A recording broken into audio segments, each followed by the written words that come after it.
Welcome to Traveler's Tales. Today in part 2, The Truth Behind Troy, we will be answering your questions. Let's begin with Ed from Consul Services. Ed wants to know, what did Helen of Troy look like, and was she the most beautiful woman in the world? Well, Ed, no one really knows. Now, I'm showing here several photos of many stars who portrayed the Queen of Sparta. And as you can see, they are quite beautiful women. However, as I mentioned, no one really knows. But I can say this. These photos that we're now showing are the style of makeup of the day. So you decide just to what degree of beauty Helen actually was. I have to laugh because if you're looking at the photos, it is different from our style today.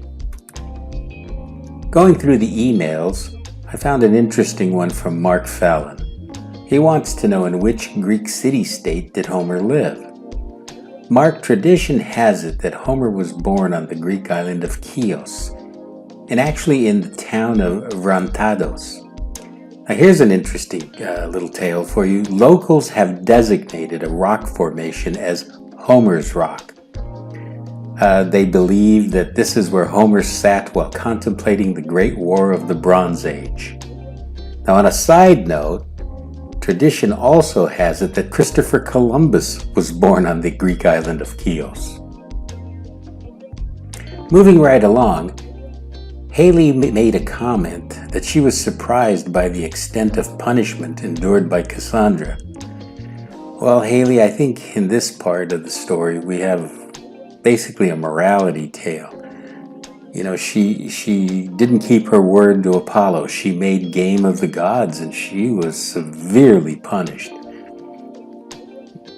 Frankly, I have to say I don't think anyone deserves such kind of punishment. But, she got the gift of sight, but then no one believed her. She was brutally raped. Then she was made Agamemnon's concubine. And then in the end, she was murdered by Agamemnon's wife.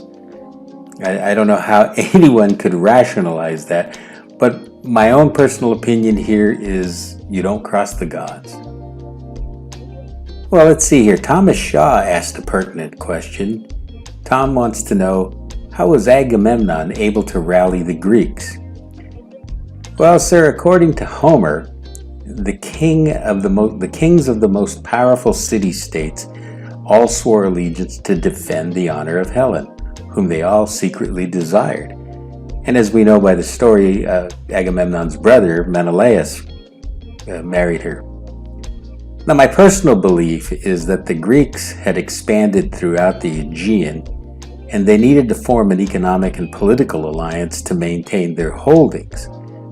While I'm not trying to downplay Homer's romantic tale, I think in reality it was based more on economic and political, in the sense that the Greeks were continually expanding into the eastern part of the Aegean Sea, and they were coming into conflict now with the Trojans, the Hittites, and various the Lydians, peoples of the Anatolia plain. Let's press on. Jake Powers brings up an interesting question. Why did the Greeks select a horse as an offering to Troy? You know, Jake, there is no definitive answer. However, there is endless speculation from the scholar community. I have read and, I've actually been to the Troy site, and I've heard so many different answers. One answer is that in actuality, it was not an offering, but rather it was the carved head of a horse, and it was a huge battering ram. Well, I don't know. That's an interesting point. I don't know if I would accept that one, because remember in the tale, some Greek hoplites went there, 30 to be exact, along with Odysseus. Another one is, it's a reference actually to the ships, and at the bow of the ship there was a horse's head, and this is what they offered one of the ships. Well, that makes sense, but then again, where did the Greek warriors hide? So another belief, which I kind of lean towards here, is that Troy was the center of horse trade throughout the Aegean, hence the wooden horse. Now, I have to admit, I have a personal affinity for Arabian horses, so maybe that's why I'm inclined to go with this one. I have to go with the story that 30 hoplites were inside along with Odysseus, and at night they snuck down into the city, opened the gates, and let all the Greek warriors in. Scrolling through the emails, I just want to thank everyone. There are so many and such great positive questions and comments, so we can only answer a few. So let's go this time with David McKenna. He wants to know how many and what types of ships did the Greeks sail to Troy? Well, according to the Iliad, the Greek force consisted of 1,186 ships. So as we know, as the story goes, Helen was the face that launched 1,000 ships. Let's see, as for their warships, during the time of the Trojan War, the Greeks would have most likely used biremes. Now, what's a bireme? Well, this ship consists of two banks of oars and were incredibly fast. In short, they were so quick when traveling through the open sea, it was almost as if they were skimming the waters. So in essence, with favorable winds and, good waters, the Greeks were able to get there in almost no time. Let's see, taking a look here. Here's a good one. Cynthia wants to know if Helen loved Paris. Well, I guess it depends on who you ask. According to Homer, Helen was bewitched by Aphrodite to love Paris. So, she put a spell on her. So let's just say that other accounts have found that Helen was less than admirable and fickle at best. So again, it's who you want to believe. But anyway, she did spend 10 years with the man, so she must have had some feelings towards him. She was never his concubine. At least I feel she was never his concubine. I have read other opinions that she was held captive. Well, I find that a little strange because King Priam, Paris's father, why would he have allowed her to stay? Next question. Constance is confused by the name of the Prince of Troy because he is referred to as both Paris and Alexandros. Well, Constance, let me say, Paris is the name given to the prince by his adopted parents. Alexandros is the name his father, King Priam, gave to him at birth. Now, they had believed that he was a cursed child, and they put him out on the side of a cliff to die. And it was at that time a local sheep herder found him and took him to raise him as his own son. On a completely different note, as for Paris, France, newsflash, nothing to do with the capital city of France. Paris, this Paris actually comes from a Gallic tribe called the Parisi. And anyway, so typically Paris is the most common name he is referred to. However, it would be correct to say Paris's name was in fact Alexandros. Going through more questions, I found an easy one, guys. Let's see here. Trevor wants to know who killed Paris.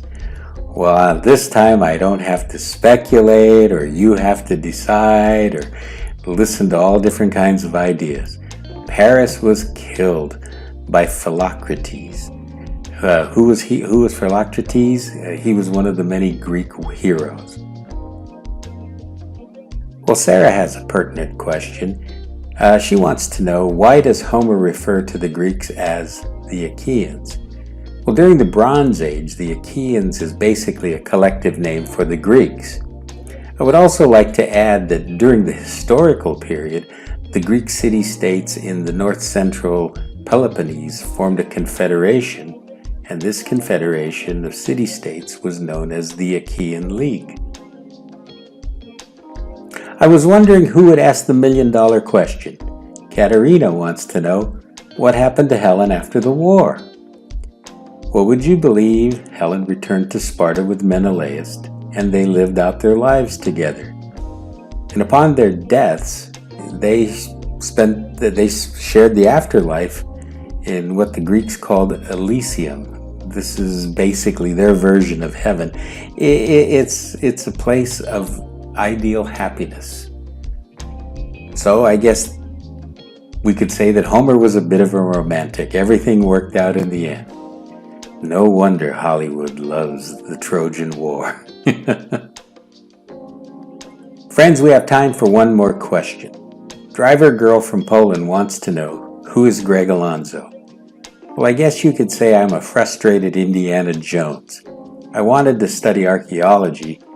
I went to the Claremont colleges, and after I finished my master's degree, I realized something, that archaeologists don't really make a lot of money. Good thing my degrees are in international relations and languages. So I decided to become a sommelier, and in this way I've been able to travel around the world. I've been to 73 different countries buying wines for various importers, and I also work with different exporters. In this way, I get to see a lot. Like I say, I love ancient history. Antiquity is a big must with me. So as long as you keep following us on Traveler's Tales, we will visit cities like Carthage, Rome, so on and so forth. But I'm glad you all joined us. I thank you for the questions. I would like to say that Traveler's Tales, we post every Tuesday and every Friday. Please join us for Part 3, The Truth Behind Troy. Thanks again, and I look forward to seeing you in the next one.